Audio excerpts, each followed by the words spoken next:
Chapitre 15. La forêt interdite. Les choses n'auraient pas pu tourner plus mal. Russard les conduisit dans le bureau du professeur McGonagall où ils s'assirent en silence. Hermione tremblait. Harry tournait et retournait dans sa tête toutes les excuses qu'il pouvait trouver pour justifier leur conduite, mais aucune ne paraissait convaincante. Ils étaient pris au piège. Comment avait-il pu être assez stupide pour oublier la cape? Aucune excuse au monde ne pourrait justifier aux yeux du professeur McGonagall qu'il se promène ainsi au milieu de la nuit et surtout pas dans la plus haute tour d'astronomie qui était réservée au cours. Si l'on ajoutait Norbert et la cape d'invisibilité, ils pouvaient tout aussi bien faire leur valise dès maintenant. Pour comble de malheur, lorsque le professeur McGonagall réapparut, elle tenait Neville par le bras. « Harry, s'écria Neville, je t'ai cherché pour te prévenir. J'ai entendu Malfoy dire qu'il allait te coincer. Il a dit que tu avais un drag. » Harry fit un signe de tête frénétique pour interrompre Neville, mais le professeur McGonagall l'avait vu. Elle semblait dans un tel état de fureur qu'elle aurait pu cracher le feu beaucoup mieux que Norbert. « Je n'aurais jamais cru ça de vous. Monsieur Russard m'a dit que vous étiez au sommet de la tour d'astronomie. Or, il est 1 heure du matin. J'exige des explications. » Pour la première fois, Hermione fut incapable de répondre à la question d'un professeur. Elle restait immobile comme une statue, les yeux fixés sur le bout de ses chaussons. « J'ai une petite idée sur ce qui s'est passé, » reprit le professeur McGonagall. « Il n'est pas nécessaire d'être un génie pour le comprendre. Vous avez raconté à Draco Malfoy une histoire à dormir debout, au sujet d'un prétendu dragon pour l'attirer hors de son lit et lui créer des ennuis. Je l'ai déjà pris sur le fait, et vous devez être très content que Neville Londubat ait également cru à votre histoire. » Harry croisa le regard de Neville et essaya de lui faire comprendre que ce n'était pas vrai. Il avait en effet remarqué son expression stupéfaite et peinée. Pauvre Neville! Harry savait ce qu'il avait dû lui en coûter de partir à leur recherche dans l'obscurité du château pour les prévenir. « Je suis outré, » dit le professeur McGonagall. « 4 élèves qui se promènent dans les couloirs la même nuit. Je n'ai jamais vu une chose pareille. Miss Granger, je pensais que vous étiez plus raisonnable. Quant à vous, monsieur Potter, je croyais que vous attachiez plus de prix au prestige de Gryffondor. Vous serez tous les 3 en retenue, et, croyez-moi, vous aurez du travail à faire, oui. Oui, vous aussi, monsieur Londubat, rien ne vous autorise à errer dans les couloirs en pleine nuit, encore moins en cette période. C'est extrêmement dangereux, et j'enlève 50 points à Gryffondor. 50 ! S'exclama Harry, suffoqué. Ils perdaient du même coup la tête du championnat qu'ils avaient gagné lors du dernier match de Quidditch. 50 points chacun, précisa le professeur McGonagall. Professeur, s'il vous plaît, vous ne pouvez pas. Ce n'est pas à vous de me dire ce que je peux faire ou pas, Potter. Et maintenant, retournez vous coucher tous les 3. Jamais des élèves de Gryffondor ne m'ont fait autant honte.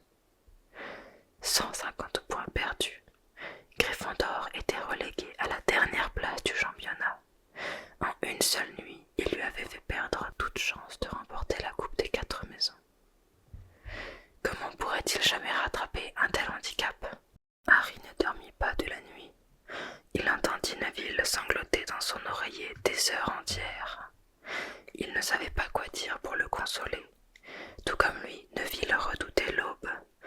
Qu'arriverait-il lorsque les autres élèves de Gryffondor apprendraient ce qui s'était passé? Le lendemain, quand les élèves de Gryffondor passèrent devant les sabliers géants qui comptabilisaient les points de chaque maison, ils crurent d'abord à une erreur.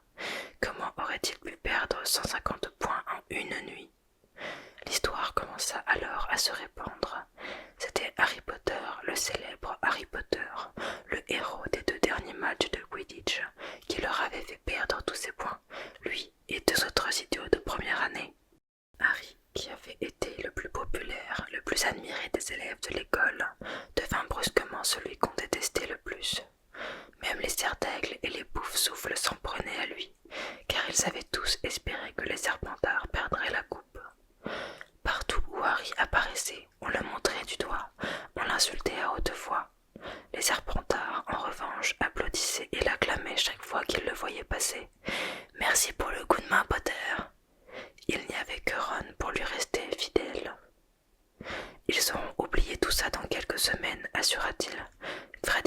fait perdre des quantités de points à Gryffondor pendant tout le temps qu'ils sont passés ici, et tout le monde les aime bien quand même. Ils n'ont jamais fait perdre 150 points d'un coup, j'imagine, dit Harry d'un air malheureux. Non, c'est vrai, admit Ron. Il était un peu tard pour réparer les dégâts, mais Harry se jura désormais de ne plus se mêler de ceux qui ne le regardaient pas. Il se sentait si honteux qu'il proposa à Dubois de démissionner de l'équipe de Quidditch. Démissionner, donna Dubois, et ça nous servira à quoi? Comment on va faire pour regagner des points si on ne peut plus gagner les matchs? Mais même le Quidditch avait cessé de l'amuser. Les autres joueurs refusaient de dresser la parole à Harry pendant les séances d'entraînement, et quand ils avaient besoin de parler de lui, ils le désignaient sous le nom d'attrapeur. Hermione et Neville souffraient eux aussi. Ils n'avaient pas à subir autant d'avanies, car ils n'étaient pas aussi connus, mais personne ne leur parlait non plus. Hermione était devenue discrète en classe, gardant la tête baissée et travaillant en silence. Harry était presque content que la période des examens approche. Toutes les révisions qu'il avait à faire jusque tard dans la nuit, et en compagnie de Ron et Hermione, lui occupaient suffisamment l'esprit pour qu'il n'ait plus le temps de penser à ses malheurs. Une semaine avant les examens, cependant, la promesse que Harry s'était faite de ne plus se mêler de ceux qui ne le regardaient pas fut mise à l'épreuve. Un après-midi, alors qu'il revenait de la bibliothèque, il entendit un gémissement qui provenait d'une salle de classe un peu plus loin. Il reconnut bientôt la voix de Quirrell. « Non, ne recommencez pas s'il vous plaît, implorait-il. On aurait dit que quelqu'un le menaçait. » Harry s'approcha. « D'accord, sanglota Quirrell. » Un instant plus tard, il sortit en hâte de la salle en redressant son turban. Il avait le teint pâle et semblait sur le point de fondre en larmes. Il s'éloigna à grands pas et disparut. Harry attendit que le bruit de ses pas se soit évanoui, puis il regarda à l'intérieur de la salle de classe. Elle était vide, mais il y avait de l'autre côté une deuxième porte qui était entr'ouverte, et il s'avança dans cette direction. Il avait déjà parcouru la moitié du chemin lorsque, se souvenant de sa promesse, il se ravisa. De toute façon, il était prêt à parier une douzaine de pierres philosophales que c'était Rogue qui était parti par là. Et d'après ce qu'il venait d'entendre, Quirrell avait fini par céder à ses menaces. Harry retourna aussitôt à la bibliothèque et raconta à Ron et à Hermione ce qu'il avait entendu. Alors Rogue a fini par y arriver, soupira Ron. Si Quirrell lui a révélé comment neutraliser son sortilège, il reste touffu, fit remarquer Hermione. Peut-être que Rogue a trouvé le moyen de passer devant lui sans avoir eu besoin de le demander à Hagrid, dit Ron, en jetant un coup d'œil aux milliers de livres qui les entouraient. J'imagine qu'il doit bien y avoir un bouquin qui indique comment s'y prendre avec un chien géant à 3 têtes. Qu'est-ce qu'on fait, Harry? La lueur de l'aventure brillait à nouveau dans le regard de Ron, mais Hermione répondit avant Harry. « Il faut aller voir Dumbledore, dit-elle. C'est ce qu'on aurait dû faire depuis le début. Si on tente quelque chose nous-mêmes, on va se faire renvoyer, c'est sûr. » « Mais on n'a aucune preuve, répondit Harry. Quirrell a bien trop peur pour confirmer ce qu'on dira. Rogue se contentera de prétendre qu'il ignore comment le troll est entré le jour d'Halloween et qu'il ne s'est pas rendu au 3e étage. Et qui est-ce qu'on va croire, lui ou nous? Tout le monde sait qu'on le déteste. Dumbledore pensera que nous avons inventé toute l'histoire pour essayer de le faire renvoyer. Russer ne nous aiderait pour rien au monde, même si sa vie en dépendait. Il est bien trop ami avec Rogue et, à ses yeux, plus il y a d'élèves qui se font renvoyer, mieux c'est. En plus, on n'est pas censé connaître l'existence de la pierre ni celle de Touffu. Hermione sembla convaincue, mais pas Ron. Et si on se contentait de fouiner un peu, proposa-t-il. Non, répondit Harry, on a suffisamment fouiné comme ça. Il tira vers lui une carte de Jupiter et commença à apprendre les noms de ses satellites. Le lendemain matin, les retenues furent signées officiellement à Harry, Hermione et Neville pendant le petit déjeuner. Le mot qu'on leur distribua était le même. Votre retenue commencera ce soir à 11h. Rendez-vous avec Monsieur Russard dans le hall d'entrée, professeur McGonagall. Dans l'agitation qu'avait provoquée la perte de leurs points, Harry avait oublié qu'ils avaient toujours des retenues à faire. Il s'attendait à ce qu'Hermione se plaigne en disant que c'était une soirée de perdu pour les révisions, mais elle ne prononça pas un mot. Tout comme Harry, elle estimait qu'ils avaient eu ce qu'ils 11 heures ce soir-là, ils dirent au revoir à Ron dans la salle commune et descendirent dans le hall d'entrée avec Neville.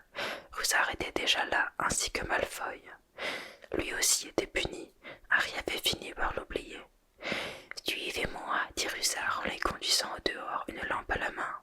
Alors vous y repenserez à 2 fois maintenant avant de violer les règlements de l'école, lança-t-il d'un ton narquois. Travailler dur et souffrir, c'est comme ça qu'on apprend le mieux, vous pouvez me croire. C'est dommage que les anciennes punitions n'aient plus cours. En ce temps-là, on vous suspendait au plafond par les poignets pendant quelques jours. J'ai toujours les chaînes dans mon bureau, je les entretiens soigneusement car on s'en servirait à nouveau. Allez, on y va. Rusard leur fit traverser le parc. Neville n'arrêtait pas de renifler. Harry se demanda en quoi allait consister leur punition. C'était sans doute quelque chose de redoutable pour que Rusard ait l'air aussi réjoui. La lune brillait, mais les nuages qui la masquaient par moments les plongeaient dans l'obscurité. Plus loin, on apercevait les fenêtres allumées de la cabane de Hagrid. Ils entendirent alors une voix crier « C'est vous, Rusard, dépêchez-vous, j'ai hâte de commencer. » Harry se sentit soudain un peu plus léger. Si leur punition consistait à travailler avec Hagrid, ce serait moins difficile que prévu. Le soulagement avait dû apparaître sur son visage, car Rusard s'empressa de le décevoir. « Vous vous imaginez peut-être que vous allez passer de bon temps avec ce fainéant. Détrompez-vous, jeunes gens, c'est dans la forêt interdite que vous allez, et ça m'étonnerait que vous soyez encore entier quand vous en ressortirez. » Neville émit un gémissement et Malfoy s'arrêta net. « La forêt, dit-il d'un ton qui avait perdu sa marque habituelle. On ne va quand même pas y aller en pleine nuit. Il y a des tas de bestioles là-dedans, même des loups-garous, d'après ce qu'on m'a dit. » Harry sentit la main de Neville lui serrer le bras. « Il fallait penser aux loups-garous avant de faire des bêtises. » Hagrid surgit de l'obscurité, croque-dur sur ses talons. Il avait à la main une grande arbalète et un carquois rempli de flèches en bandoulière. « C'est pas trop tôt, dit-il, ça fait une demi-heure que j'attends. Ça va, Harry, Hermione ?»« À votre place, je ne serais pas trop aimable avec eux, dit Rusard avec froideur. Ils sont ici pour être punis. »« C'est pour ça que vous êtes en retard, répliqua Hagrid en regardant Rusard d'un air mauvais. Vous leur avez fait la leçon, moi. C'est pas dans vos attributions. Vous avez fait votre part. À partir d'ici, c'est moi qui m'en occupe. »« Je reviendrai à l'aube, dit Rusard, pour récupérer ce qui restera d'eux. » Et il retourna vers le château, éclairé par sa lampe qui se balançait dans l'obscurité. Malfoy se tourna vers Hagrid. « Je refuse d'aller dans cette forêt, dit-il. » Harry fut enchanté d'entendre le tremblement de sa voix qui trahissait sa panique. « Il faudra bien y aller si tu veux rester à Poudlard, répliqua Hagrid d'un ton féroce. Tu as fait des idioties, il faut payer maintenant. »« Il n'y a que les domestiques qui vont dans la forêt, pas les élèves, protesta Malfoy. Je croyais qu'on allait nous faire copier des lignes ou quelque chose dans ce goût-là. Si mon père apprenait qu'on m'oblige, c'est comme ça que ça se passe à Poudlard, coupa Hagrid. Copier des lignes et puis quoi encore? À quoi bon? Ou bien tu fais quelque chose d'utile, ou bien tu es renvoyé. Si tu penses que ton père préfère que tu t'en ailles, tu n'as qu'à retourner au château et préparer ta valise. Allez, vas-y. » Malfoy ne bougea pas. Il lança à Hagrid un regard furieux, puis il baissa les yeux. « Très bien, dit Hagrid, et maintenant, écoutez-moi bien tous les 4, parce que c'est dangereux ce que nous allons faire cette nuit. Je ne veux pas que vous preniez des risques. Suivez-moi par là. » Il les amena à la lisière de la forêt, leva sa lampe et montra un étroit sentier qui serpentait parmi les gros arbres noirs. Une petite brise agitait leurs cheveux tandis qu'ils contemplaient la forêt. « Regardez, dit Hagrid, vous voyez cette chose argentée qui brille par terre? C'est du sang de licorne. Il y a dans les environs une licorne qui a été gravement blessée par je ne sais quoi. C'est la 2e fois cette semaine. J'en ai trouvé une morte mercredi dernier. On va essayer de retrouver cette malheureuse bestiole. Il faudra peut-être mettre fin à ses souffrances. » « Et qu'est-ce qui se passe si le je ne sais quoi qui a blessé la licorne nous trouve avant ?» demanda Malfoy sans parvenir à dissimuler la terreur qui altérait sa voix. « Tant que tu seras avec moi et croque-dur, rien de ce qui vit dans cette forêt ne pourra te faire de mal, » assura Hagrid. « Ne vous écartez pas du chemin, nous allons tout de suite nous séparer en 2 groupes et suivre les traces dans des directions différentes.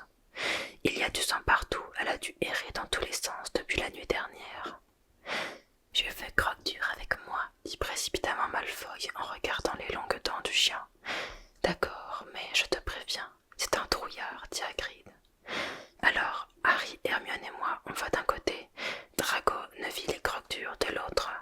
Si l'un de nous trouve la licorne, il envoie des étincelles vertes, d'accord? Sortez vos baguettes magiques et entraînez-vous dès maintenant. Voilà, très bien. Et si quelqu'un a des ennuis, il envoie des étincelles rouges pour que les autres viennent à son secours. Allons-y maintenant et faites bien attention. La forêt était noire et silencieuse. Un peu plus loin, ils atteignirent une bifurcation. Hagrid, Harry et Hermione prirent le chemin de gauche.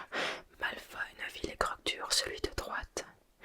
Ils s'avancèrent sans bruit, les yeux rivés au sol. De temps à autre, un rayon de lune traversait les feuillages et faisait briller une tache de sang argenté sur les feuilles mortes. Harry remarqua que Hagrid avait l'air inquiet. « Est-ce qu'un loup-garou pourrait tuer une licorne ?» demanda Harry. « Il ne serait pas assez rapide. Les licornes ne sont pas faciles à attraper. Ce sont des créatures qui ont des pouvoirs magiques très puissants.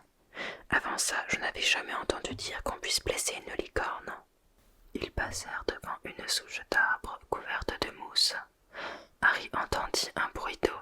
Il devait y avoir un ruisseau à proximité. Il y avait toujours des taches de sang de licorne le long du chemin sinueux. « Ça va, Hermione, » murmura Hagrid. « Ne t'inquiète pas, si elle est gravement blessée, elle n'a pas pu aller bien loin et nous arriverons à... Vite, cachez-vous derrière cet arbre. » Hagrid attrapa Harry et Hermione et les souleva de terre pour les cacher derrière un grand chêne à l'écart du chemin. Il saisit une flèche dans son carquois, l'ajusta sur son arbalète qu'il leva, prêt à tirer. Tous trois tendirent l'oreille. Quelque chose rampait sur des feuilles mortes. On aurait dit le bas d'une cape qui traînait sur le sol. Hagrid scruta le sentier, mais quelques instants plus tard, le bruit s'était évanoui. « J'en étais sûr, » murmura-t-il. « Il y a dans cette forêt quelque chose qui ne devrait pas y être. » « Un loup-garou, » risqua Harry. « Ça, ce n'était ni un loup-garou, ni une licorne, » dit sombrement Hagrid. « Bon, suivez-moi, mais faites bien attention. » Ils s'avancèrent plus lentement, guettant le moindre bruit. Soudain, dans une clairière un peu plus loin, quelque chose bougea nettement. « Qui est là ?» lança Hagrid. « Montrez-vous, je suis armé. » Dans la clairière apparut alors. Était-ce un homme? Était-ce un cheval? Jusqu'à la taille, c'était un homme, mais au-dessous, c'était un cheval couleur noisette, avec une longue queue aux reflets rougeâtres. Harry et Hermione restèrent bouche bée. « Ah, c'est toi, Ronan » dit Hagrid soulagé. « Comment ça va ?» Il s'avança et serra la main du centaure. « Salut à toi, Hagrid » répondit Ronan d'une voix grave et triste. « Tu t'apprêtais à me tirer dessus. »« On n'est jamais trop prudent, » dit Hagrid en tapotant son arbalète. « Il y a quelque chose qui se promène dans cette forêt et qui fait du dégât. Au fait, je te présente Harry Potter et Hermione Granger, des élèves de l'école. » Ronan est un centaure, ajouta-t-il à l'adresse de Harry et d'Hermione. « On avait remarqué, » dit Hermione d'une petite voix. « Bonsoir, » dit Ronan. « Vous êtes des élèves de l'école et vous apprenez beaucoup de choses. »« Un peu, » répondit timidement Hermione. « Un peu, c'est déjà pas mal, » soupira le centaure. Il leva la tête et regarda le ciel. « On voit bien Mars ce soir, » remarqua-t-il. « Oui, » dit Hagrid en regardant à son tour. « Je suis content qu'on soit tombé sur toi, Ronan. Il y a une licorne qui a été blessée. Tu as vu quelque chose ?» Ronan ne répondit pas tout de suite. Il garda les yeux levés vers le ciel, puis soupira à nouveau. « Les innocents sont toujours les premières victimes, dit-il.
ensuite de la clairière, suivi de Harry et d'Hermione, qui regardèrent Ronan et Ban par-dessus leur épaule jusqu'à ce que les arbres les dissimulent.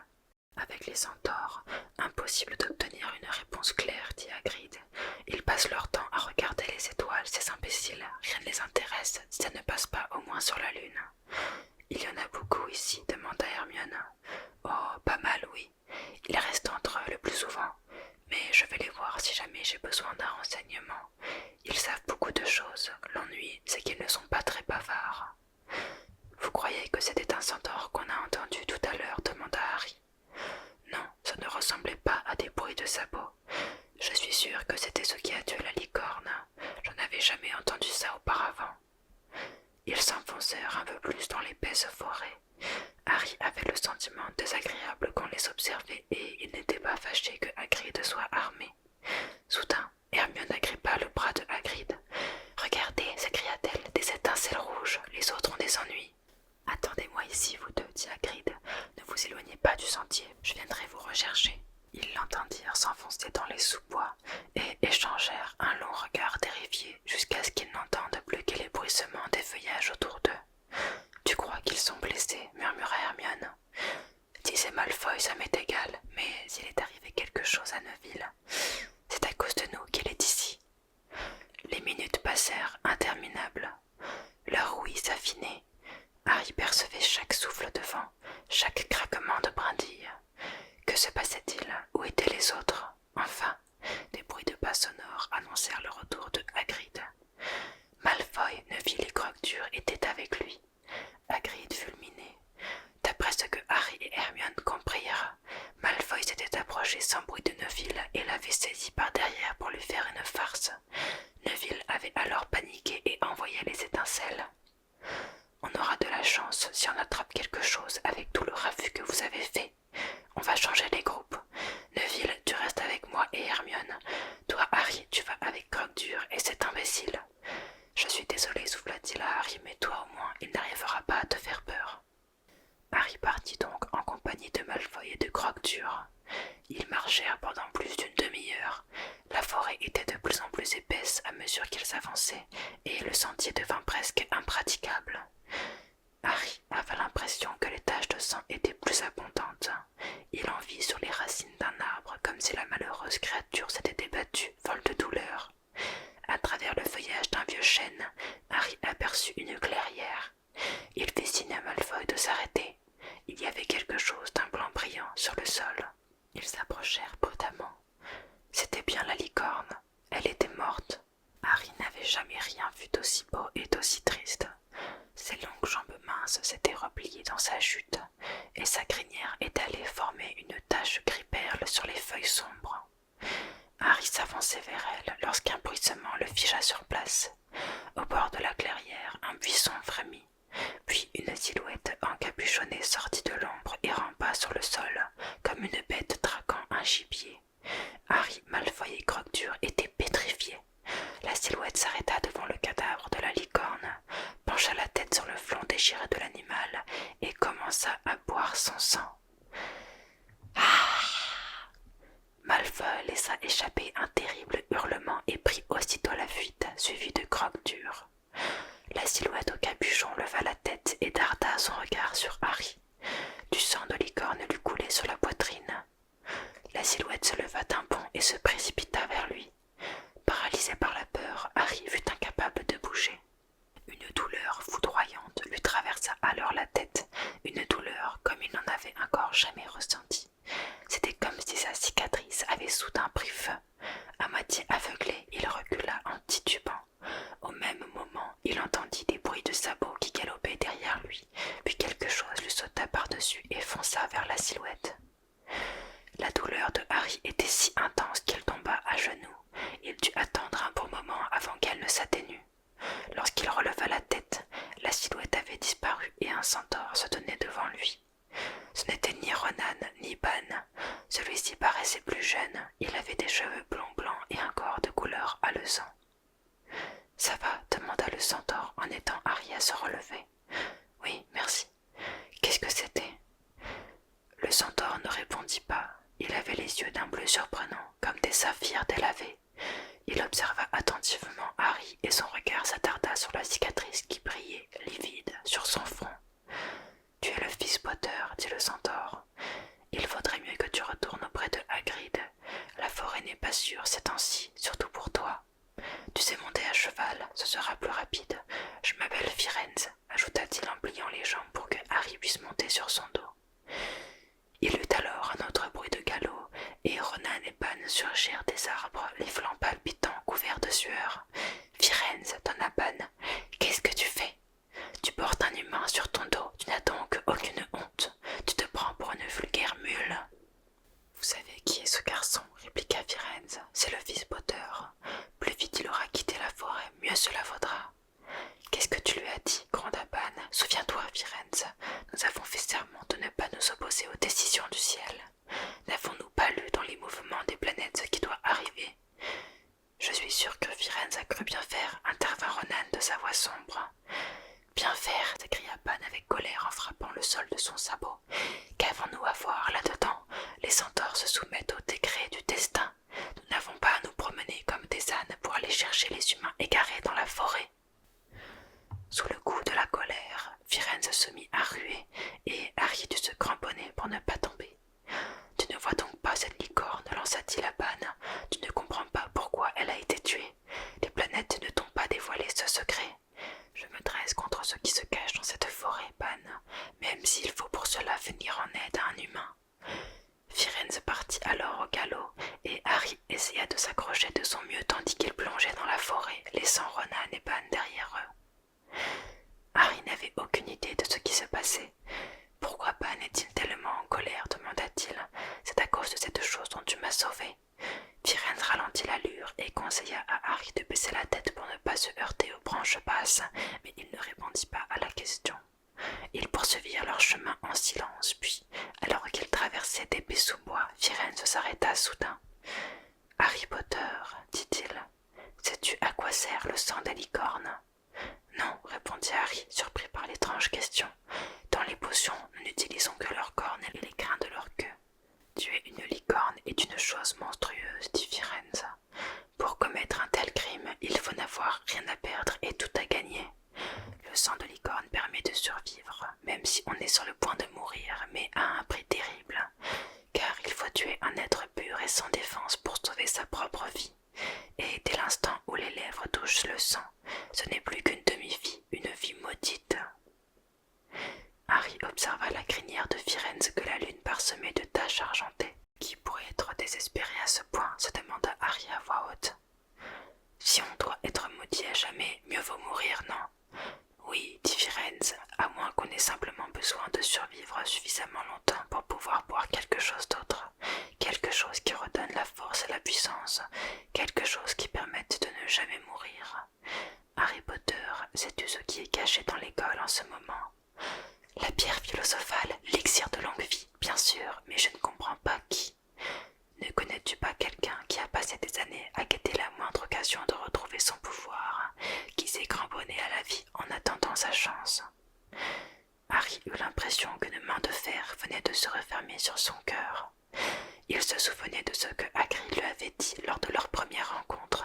« Certains disent qu'il est mort. À mon avis, ce sont des calembredaines. Je ne crois pas qu'il ait eu en lui quelque chose de suffisamment humain pour mourir. » « Vous voulez parler de vol ? Harry, tu n'es pas blessé ?» Hermione courait vers eux. Hagrid essayait de la suivre en soufflant comme un buffle.